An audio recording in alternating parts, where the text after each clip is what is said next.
इसलिए हे पार्थ, अपने मन पर कोई बोझ न लो। अपना कर्म मुझे अर्पण कर दो और यह धर्म युद्ध करो। कर्तव्य पालन के मार्ग पर तो मृत्यु भी कल्याणकारी हो जाती है। यदि पितामह, गुरुजनों और सगे संबंधियों का तुम्हें वध भी करना पड़े तब भी तुम्हें पाप नहीं लगेगा, क्योंकि कर्तव्य पालन पाप रहित होता है पार्थ। कर्तव्य पालन पाप रहित होता है। यदि वे वीर गति को प्राप्त हुए तो उनकी मृत्यु कल्याणकारी हो जाएगी, और यदि तुम वीर गति को प्राप्त हुए तो तुम्हारी मृत्यु।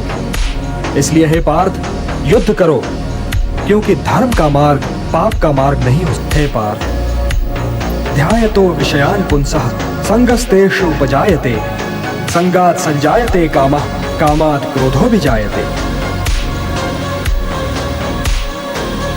क्रोधात् भवति सम्मोहः, सम्मोहात् स्मृति विभ्रमः, स्मृति भ्रंशात् बुद्धिनाशो, बुद्धिनाशात् प्रणश्यति।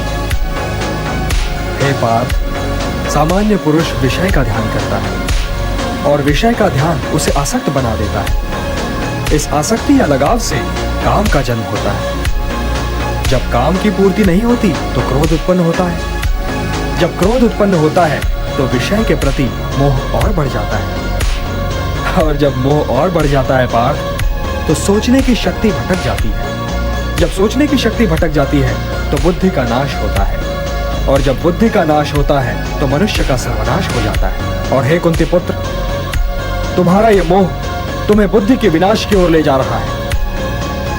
तनिक सोचो पार्थ कि जिसके पास बुद्धि ही ना होगी उसे शांति कैसे मिल सकती है? वो तो शांति और अशांति में अंतर ही नहीं कर सकता, और जो शांति को अशांति से अलग तक नहीं कर सकता वो भला कैसे सुखी हो सकता है? हे पार्थ, जैसे पवन के झोंके नाव को भटका देते हैं, वैसे ही कामनाएं बुद्धि को भटका देती हैं। पाप की बात दिखलाई है तो ये बताइए केशव कि कभी कभी मनुष्य पाप करने के लिए इतना विवश क्यों हो जाता है? उसे कौन विवश करता है? उसे विवश करती है उसकी वासना, उसे विवश करता है उसका निहित स्वार्थ, उससे पाप करवाता है उसका क्रोध, उसका मोह। इन शत्रुओं को पहचानो पार्थ। जैसे धुआं अग्नि को ढक देता है, या धूल दर्पण को, या झिल्ली गर्भ को, वैसे ही ज्ञान को ढक देते हैं काम, मोह और वासना। आवृतम ज्ञानमेतेन ज्ञानिनो नित्य वैरिणा, काम रूपेण कौन्तेय दुष्पूरेण नलेन च। काम और मोह की अग्नि ज्ञान को नष्ट कर देती है, और इसीलिए ज्ञानी की वैरी है। हे कौन्तेय, अग्नि को स्वच्छ बनाओ, दर्पण को परिशुद्ध करो, और अपनी इंद्रियों को सौम्य बनाकर ज्ञान और विवेक के नाशकों का वध करो। किंतु हे केशव, धर्म की हानि होती ही क्यों है? धर्म की हानि इसलिए होती है पार्थ कि मनुष्य मोह के बंधन को नहीं तोड़ पाता, कि वो अपने स्वयं से नाता तोड़कर समाज से नाता नहीं जोड़ पाता। हे पार्थ, यदि ऐसा न हुआ होता तो लाक्षागृह दुर्घटना न हुई होती, द्रौपदी वस्त्र हरण न हुआ होता, और कौरव और पांडव सेनाएं यूं आज एक दूसरे के सामने नहीं खड़ी होती। तो क्या द्रौपदी वस्त्र हरण पर मुझे क्रोध नहीं आना चाहिए था केशव? यह निर्णय तो स्वयं तुम्हें लेना है पार्थ, किंतु द्रौपदी वस्त्र हरण केवल तुम्हारी व्यक्तिगत समस्या नहीं है पार्थ। जो समाज इंद्रप्रस्थ की पटरानी महाराज द्रुपद की पुत्री और पांडवों की पत्नी द्रौपदी के वस्त्र हरण पर चुप रह गया, वो समाज भला किसी साधारण नारी के मान सम्मान की क्या रक्षा करेगा? द्रौपदी वस्त्र हरण एक सामाजिक समस्या है पार्थ, एक सामाजिक समस्या है, और यह तुम्हारा कर्तव्य है कि तुम उन शक्तियों को नष्ट करने के लिए युद्ध करो जो किसी द्रौपदी का वस्त्र हरण कर सकती हैं। ये शक्तियां समाज की शत्रु हैं पार्थ, और जो महापुरुष इस युद्ध में उन शक्तियों के पक्ष में हैं, उनके पक्ष में युद्ध करने आए हैं, उनसे युद्ध करने में भी संकोच न करो। अपने व्यक्तिगत क्रोध और व्यक्तिगत मोह के बंधनों से मुक्त होकर लोक कल्याण के लिए युद्ध करो पार्थ, यही तुम्हारा परम कर्तव्य है। हे पार्थ, तुम तो मेरे भक्त भी हो और मेरे मित्र, इसलिए मैं तुम्हें वो योग बताने जा रहा हूं जो बहुत समय से लुप्त है, परंतु सृष्टि के आरंभ में इसे मैंने ही सूर्य को दिया था, और सूर्य से ये मनु को मिला, और मनु से इक्ष्वाकु तक पहुंचा।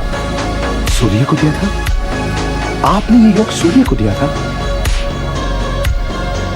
परंतु हे केशव, आपने आधुनिक काल में जन्म लिया है और सूर्य देव प्राचीन है, तो मैं ये कैसे मान लूं कि सृष्टि के आरंभ में ही आपने ये योग सूर्यदेव को दिया होगा? बोलिए केशव।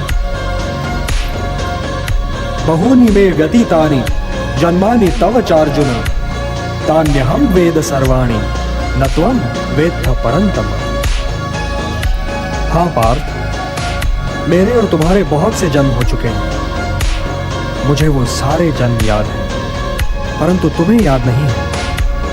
हे परंतप, वैसे तो मैं अजन्मा हूं, अविनाशी हूं और समस्त प्राणियों का स्वामी हूं, परंतु मैं अपनी प्रकृति को अधीन करके अपनी ही योग माया से प्रकट होता रहता हूं। यदा यदा हि धर्मस्य ग्लानिर्भवति भारत, अभ्युत्थानम् अधर्मस्य तदात्मानं सृजाम्यहम्।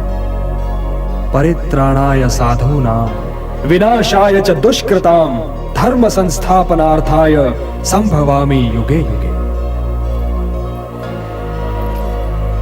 हाँ पार्थ, मैं प्रकट होता हूं, मैं आता हूं। जब जब धर्म की हानि होती है तब तब मैं आता हूं, जब जब अधर्म बढ़ता है तब तब मैं आता हूं। सज्जन लोगों की रक्षा के लिए मैं आता हूं, दुष्टों का विनाश करने के लिए मैं आता हूं, धर्म की स्थापना के लिए मैं आता हूं और युग युग में जन्म लेता हूं।